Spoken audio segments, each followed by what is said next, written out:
साथियों, स्वागत है आप सभी का मेरे शिल्पी अम्बेडकर चैनल में। दोस्तों, आज भीमा का 24वां एपिसोड चल रहा है और इसकी शुरुआत भीमा से ही होती है। दोस्तों, मैंने पिछले एपिसोड में बताया था कि कैलासा बुआ भीमा के सामने कोई शर्त रखने वाली थी और वो शर्त क्या है वो आज हम इस एपिसोड में जानेंगे। इसीलिए दोस्तों, वीडियो को अंत तक ज़रूर देखिएगा और हाँ दोस्तों, वीडियो को ज़्यादा से ज़्यादा शेयर कीजिएगा ताकि जो लोग नहीं जानते वो भी देख पाए। दोस्तों, इस एपिसोड का नाम भीमा है और ये 8:30 बजे NTV पे दिखाया जाता है। दोस्तों, चलिए बिना देर किए हुए एपिसोड के बारे में बता देते हैं। एपिसोड की शुरुआत भीमा से ही होती है, भीमा से और उनके समाज वालों से, साथ में कैलासा बुआ भी थी क्योंकि लोग थे कैलासा बुआ के घर के पास पहुंचते थे। और आप सभी को बता दें कि कैलासा बुआ का जो घर था उसका नाम था गर्जन कोठी। वो अपने घर को ना गर्जन कोठी नाम से रखा हुआ था। उसी वहीं पे सभी लोग आए हुए थे, भीमा के समाज वाले और कलिका सिंह, ये सब वहाँ पे मौजूद थी। दोस्तों, बात थी भीमा के सामने शर्त की। जब वहाँ पे आती है तो कैलासा बुआ उनके हाथ पे बांधने के लिए 2 कपड़ा देती है, तो उनकी भीमा की जो माई थी वो बांध देती है उनके हाथ पे कपड़ा। उसके बाद पूछते भी है सभी लोग कि ये क्या कर रहे हैं, तो भीमा बताती है कि माई पहले बांध दो, ज़्यादा कुछ नहीं होगा। जिसके बाद कैलासा बुआ भीमा से कहती है कि भीमा, तुमने कल कहा था कि अगर मैं तुम्हारे समाज वालों को काम दिया और तुम्हें रोज़ पढ़ने दूंगी तो तुमको मेरा एक शर्त मानना होगा, और वो शर्त ये है कि तुम मेरे पोता पोती का जो बस्ता है ना रोज़ लेके जाओगे स्कूल और स्कूल से वापस घर लेके आओगे। और हाँ, साथ में ये भी तुम्हें करना होगा, मेरे पोता पोती जो तुमसे कहेंगे वो तुम्हें करना होगा। इसका मतलब तुम्हें मेरे पोता पोती के ना नौकर बन के रहना पड़ेगा। दोस्तों, आसानी से भीमा इस शर्त को मान जाती है कि हाँ ठीक है कैलासा बुआ, मैं पढ़ने के लिए कुछ भी कर सकती हूँ। अगर आपकी यही शर्त है तो मैं इसे भी मानने के लिए तैयार हूँ, और कुछ भी आपको कहना है तो वो भी कह दीजिए क्योंकि मैं सब कुछ करने के लिए तैयार हूँ। बात बस यही थी, कैलासा बुआ उनसे यही कह रही थी कि मेरे पोता पोती के तुम्हें नौकर बन के रहना है, जैसे मेरे पोता पोती तुमको कहेंगे वैसे तुमको करना होगा। दोनों कपड़ा जब हाथ में बांध लेते हैं तो सब वो अपना बेटा बिशंबर से कह रही थी कि तुम दोनों का बस्ता लेकर के भीमा को दो। यह सुनने के बाद बिशंबर खड़ा होकर वो बात याद करने लगते हैं जब कैलासा बुआ उनको थप्पड़ मारी हुई थी, तो साथ में ये भी कहती है कि कल सुबह जब भीमा के सामने मैं शर्त रखूँगी तो तुम भी तैयार रहना, तुमसे भी कुछ करवाना है मुझे। तो वो यही करवाना चाह रहे थी कि वो अपने पोता पोती का जो बस्ता है ना वो भीमा के हाथ में थमाना चाह रहे थे। बिशंबर ये सोच ही रहे थे, उसी समय कलिका सिंह उनसे कहते हैं कि तुमको सुनाई नहीं दे रहा है कि अम्मा ने क्या कहा है, जल्दी से करो।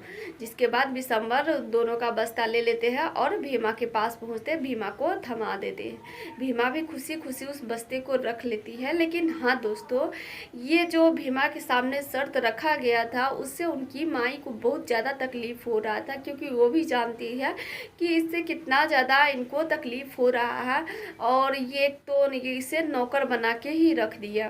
दोस्तों, कैलासा बुआ भी एक साजिश के तहत ही यही काम भीमा को सौंपी हुई थी, ताकि जो उसकी पढ़ने की मानसिकता है ना वो पूरा नौकर के दास्तित्व में बदल जाए। इस बात को अंत में कैलासा बुआ समझाती भी है। दोस्तों, इतना हो जाने के बाद कैलासा बुआ भीमा से ये भी कह रही थी कि भीमा, तुम मेरे पोता पोती से कहो कि मालकिन क्या मैं चलूँ अभी स्कूल, और मालिक क्या चलूँ मैं स्कूल। जिसके बाद भीमा भी वैसी ही करती है, उनसे पूछ रही थी कि क्या पवन मालिक मैं चलूँ स्कूल, तो दोनों बताते हैं कि हाँ चलो। जिसके बाद वो दोनों आगे आगे चलते हैं और पीछे पीछे भीमा जाती है। चलते चलते जंगल के रास्ते से स्कूल जा रहे थे, क्योंकि जाने के बाद बीच रास्ता में भीमा उनको रोकती है कि मालिक आप थोड़ी देर रुक जाइए।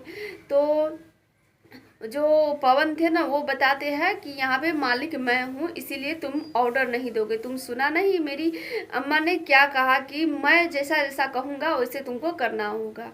लेकिन फिर भी भीमा कहती है कि नहीं, थोड़ा देर रुक जाइए। वहाँ पे भीमा की माई और उसकी बहन आती है। आने के बाद जो कपड़ा मंगाई हुई थी माई से, वो कहती है कि माई मेरे पैर में बांध दो। तो उनकी आई बिना झिझक के पैर में बांध देती है, और बांधने के बाद उनकी बहन उनको फूल भी थमा देती है। फिर पूछती है कि इसका क्या करोगे। तो भीमा बताती है कि माई मैं आज पहली बार जा रही हूँ स्कूल, तो बाबा साहब के चरणों में मैं फूल चढ़ाना चाहती हूँ, इसीलिए मैं जा रही हूँ। सोची कि खेत के रास्ते से बाबा साहब के पास भी ये फूल चढ़ाते चलूँ। यह सुनने के बाद जो कलिका सिंह के बेटा पवन थे वो बहुत ज़्यादा गुस्सा होते हैं और कहते हैं कि वहाँ से कुछ लोग गुजर रहे थे, तो उनसे कहते हैं कि सुनिए, देखिए, ये भीमा कह रही थी कि बाबा साहब के चरणों में जाएगी फूल चढ़ाने, तो हमारा खेत अछूत नहीं हो जाएगा। इतना सुनते ही वो लोग भी मना करते हैं कि हाँ नहीं जा सकते हो। तो भीमा बताती है कि देख लीजिए, मैंने अपने दोनों पैर में कपड़ा बांध लिया है, इससे आपके खेत नहीं अछूत होंगे।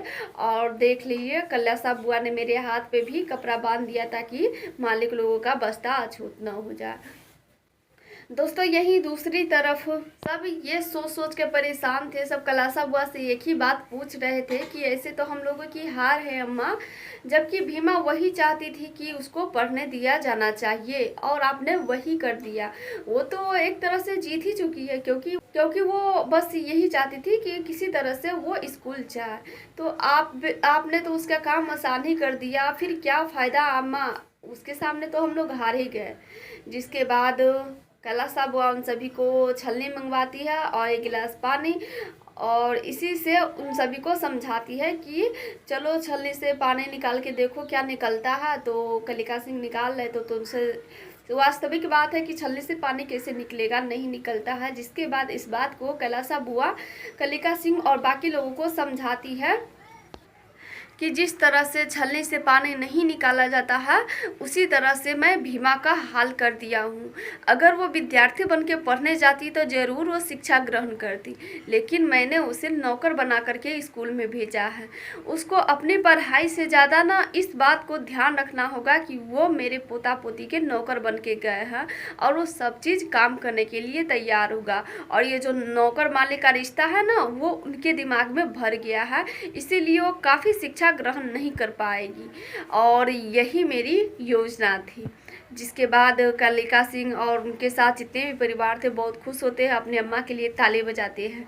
लेकिन वहीं पे खड़े बिसम्बर चुपचाप खड़े थे, क्योंकि उनको बहुत बुरा लगता है कि मेरी अम्मा कभी सुधर नहीं सकती है। और वो भी चाहते थे कि भीमा पढ़ाई करे, भीमा के सामने कोई शर्त ना रखे, लेकिन कैलाश बुआ सब कुछ करती है। दोस्तों अब इसके बाद क्या होता है एपिसोड में, ये मैं अगले एपिसोड में बताऊंगी, क्योंकि आज का ये एपिसोड यहीं पे समाप्त हो जाती है। फिर मिलेंगे दोस्तों अगले एपिसोड में, तब तक के लिए जय भीम।